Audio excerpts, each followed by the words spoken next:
Vamos falar sobre mais um absurdo do Alexandre de Moraes, e um absurdo que vai afetar não apenas o caso que ele está julgando, que é o caso lá do golpe, entre aspas, que ele está inventando da cabeça dele, mas vai acabar prejudicando um monte de gente em um monte de outros processos, né? Você sabe, para você ter conhecimento de uma ação, que você está sendo julgado numa ação, você precisa ser citado.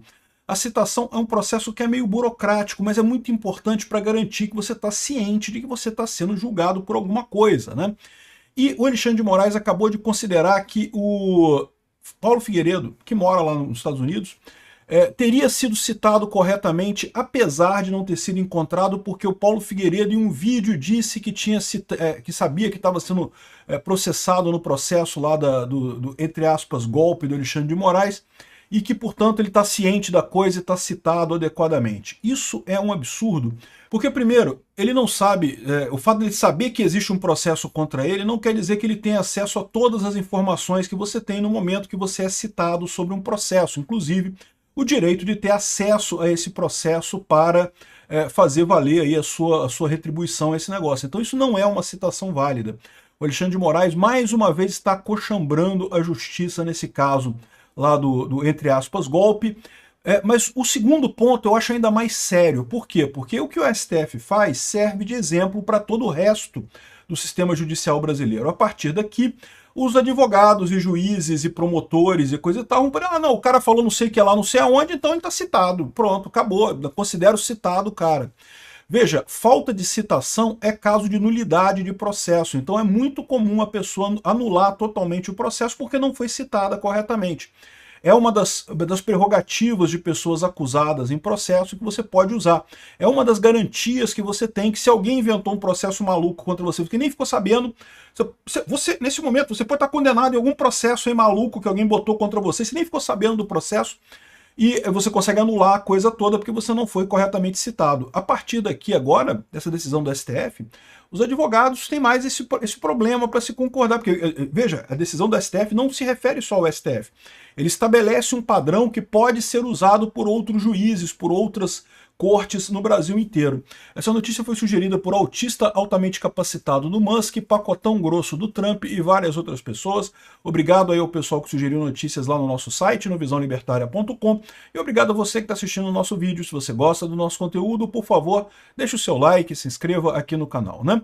Então, o que aconteceu, né? No processo do, entre aspas, golpe do Alexandre de Moraes, ele citou um monte de gente, entre elas o Paulo Figueiredo, que é filho do neto do ex-presidente Figueiredo, o último dos presidentes da ditadura militar, mas tem que se reconhecer, ele foi o presidente que fez a anistia, que voltou à normalidade no Brasil. Isso não é uma coisa fácil de fazer, como vocês sabem, todo ditador tende sempre a aumentar o rigor, né? Olha o Alexandre de Moraes, cada vez ele dobra a aposta, dobra a aposta, dobra a aposta. Né? E isso é uma coisa ruim, porque isso não permite a volta da normalidade. O Figueiredo pode ter tido todos os defeitos do mundo, mas ele foi o cara que encarou esse negócio de ir lá e falou, não, vamos voltar à normalidade do país, vamos acabar com essa porcaria de ditadura, não deu certo esse troço, vamos voltar à normalidade. E foi e fez. É uma conquista enorme do Figueiredo, o mérito é dele, né? E o Paulo Figueiredo se tornou um jornalista, um comentarista muito interessante, né? Falou várias coisas Aí ele foi acusado, o Paulo Figueiredo foi acusado de ter incentivado os atos do 8 de janeiro porque ele estava como comentarista num programa da Jovem Pan narrando coisas. Não consta nenhum ato de incentivo dele ao que o pessoal estava fazendo lá. Ao contrário, muitas reprimendas e coisa. Então, mais uma vez, o caso do Paulo Figueiredo é mais um caso absurdo dessa perseguição do Alexandre de Moraes contra pessoas da direita de forma totalmente aleatória, porque não tem nada que indique que ele fez parte de qualquer coisa, né? Você comentar sobre o que está acontecendo não quer dizer que você concorde com aquilo que está acontecendo. E, enfim, é um absurdo de qualquer forma. Mas, enfim, o Paulo Figueiredo foi colocado nesse inquérito do golpe porque, como todo opositor, incomoda o pessoal da situação, incomoda as forças constituídas, incomoda o establishment e está tentando ser calado. Só que o Paulo Figueiredo tem cidadania americana, já mora nos Estados Unidos há muito tempo, muito antes dessa história toda, já morava nos Estados Unidos há muito tempo, e daí ele está por lá. Agora, a questão toda é essa, né? O Alexandre de Moraes tentou citar o Paulo Figueiredo. Só que a citação ao Paulo Figueiredo é complicada. Por quê? Porque tem que ser feita via carta rogatória. Como ele mora nos Estados Unidos, você tem que fazer uma carta rogatória, a coisa ir lá para o Ministério da Defesa. Primeiro, aqui no Brasil, a Justiça encaminha para o Ministério das Relações Exteriores aqui do Brasil. O Ministério das Relações Exteriores do Brasil manda para o Ministério das Relações Exteriores dos Estados Unidos. O Ministério das Relações Exteriores dos Estados Unidos manda para o Ministério da Justiça dos Estados Unidos. Então seria daqui, na verdade, daqui iria para o Ministério da Justiça, para o Lewandowski, depois para o Celso Vieira, que é o ministro das Relações Exteriores, depois iria para o Marco Rubio, essa carta, depois essa carta iria do Marco Rubio para Pam Bondi, que é a ministra da Justiça lá dos Estados Unidos, e aí de lá, ela, se tiver tudo de acordo, tiver tudo certinho, ela faria a citação ao Paulo Figueiredo. Existe processo para isso, não tem nada de errado nisso daí, só que é um processo lento, é um processo que leva muito tempo, né? O Alexandre de Moraes, vocês sabem, está numa corrida contra o tempo. Ele quer condenar Bolsonaro a todo custo, porque ele sabe que não tem mais muito tempo para fazer isso. Esse caso dele é um caso absolutamente injusto, que não tem absolutamente nada de nada, e à medida que forem chegando as eleições de 2026, esse caso desmorona completamente. Então ele quer correria, e daí ele optou por fazer uma citação por edital. Citação por edital é quando você não sabe como citar a pessoa e você publica num edital, num jornal de grande circulação e coisa e tal, mas esse tipo de citação por edital é tipicamente contestada nos tribunais, né? Mas aí, de novo, você tem o problema de que quem é que vai julgar que a citação do Alexandre de Moraes foi injusta? O próprio STF. O que você acha que o STF vai julgar dessa citação do Alexandre de Moraes, né? Então, isso aqui é mais um problema que mostra a quantidade absurda de arbitrarianismo que tem nesse processo do golpe do Alexandre de Moraes, né? E aqui, ó, o ministro Alexandre de Moraes, o Supremo decidiu que o jornalista Paulo Figueiredo foi devidamente notificado do processo contra ele relacionado ao 8 de janeiro, porque comentou o caso em vídeos do YouTube.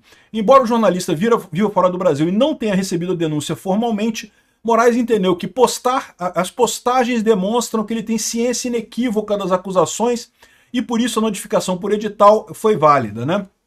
E aí, ou seja, o primeiro problema é esse, é um problema, é uma arbitrariedade do Alexandre de Moraes totalmente ilegal, totalmente sem sentido, mas que a gente sabe que o STF não vai fazer nada com relação a isso, né? Mas o outro problema que eu quero ressaltar aqui é porque, mais uma vez, né, a OAB está calada nessa história, a OAB não está reclamando disso daqui. Isso daqui vai dar problema aqui no Brasil, vai ter um monte de juiz agora que vai olhar para o STF e falar, bom, se o Alexandre de Moraes falou isso, então a pessoa falou não sei o que lá, comentou não sei o que na rede social. Ah, não, briguei mesmo com fulano. Então ele está sabendo da briga, está sabendo da ação, vou considerar que foi notificado de forma voluntária e foi notificado de forma perfeita dentro do processo, né? E aí você eliminou uma das garantias que a pessoa tem de que ela só vai ser processada se ela tiver ciência que está sendo processada. Se ela não tiver ciência do processo, ela vai alegar a nulidade de tudo e pronto, resolvido o problema, né? Aqui, ó. A Procuradoria-Geral da República denunciou por crimes como tentativa de golpe de Estado, participação em organização criminosa armada e depredação do patrimônio público.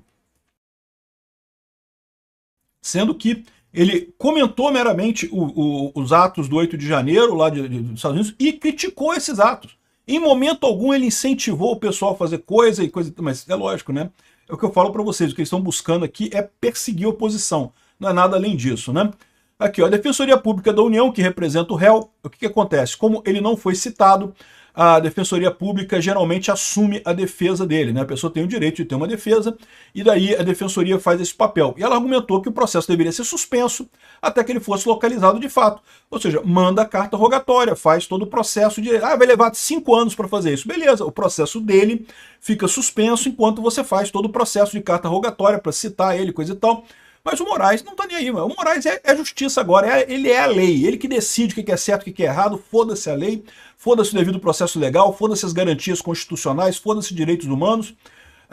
E aí ele falou assim que ele citou 2 vídeos do Figueiredo publicados no YouTube com títulos, aqui ele falou o título, né?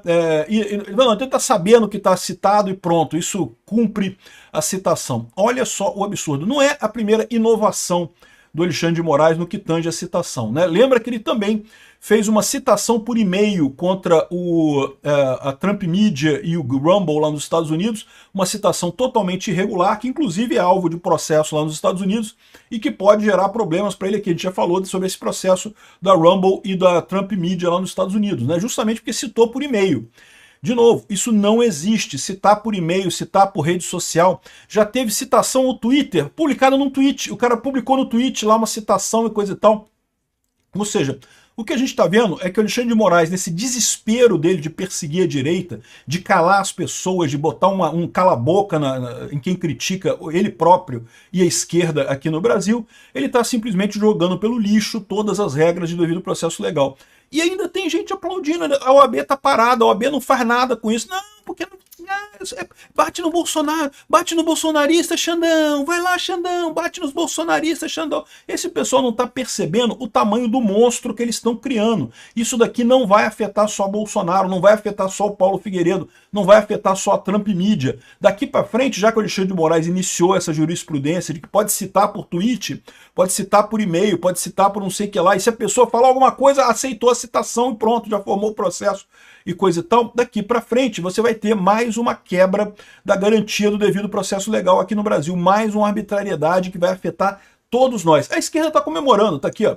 Não, Moraes considera Paulo Figueiredo notificado e abre prazo de defesa para trama golpista e não sei o que lá. O cara chama aqui de neto do ex-ditador Figueiredo, cara, o Figueiredo, que foi o cara que fez a abertura, foi o cara que acabou com a ditadura militar. Ah, ex-ditador Figueiredo, né? Quem dera o Alexandre de Moraes fosse um ex-ditador como o Figueiredo, que acabou com a ditadura aqui no Brasil, né? Infelizmente, o que a gente está vendo aqui ainda é um aumento da ditadura atual aqui no Brasil. Muito triste isso, muito decepcionado com a OAB, muito decepcionado com os advogados de forma geral, tá? Porque imaginava-se que esse pessoal tinha preocupação com o devido processo legal, com as garantias constitucionais, com os direitos constitucionais. Não, tô nem aí. Aí se é para perseguir a direita, pode tudo. E aí sabe qual é o problema? Vai poder tudo, vai sacanear a direita inteira, que é o que eles querem, mas depois isso não vai morrer não, isso não vai acabar não, isso vai virar jurisprudência, isso vai virar exemplo para um monte de outros casos, um monte de outras situações.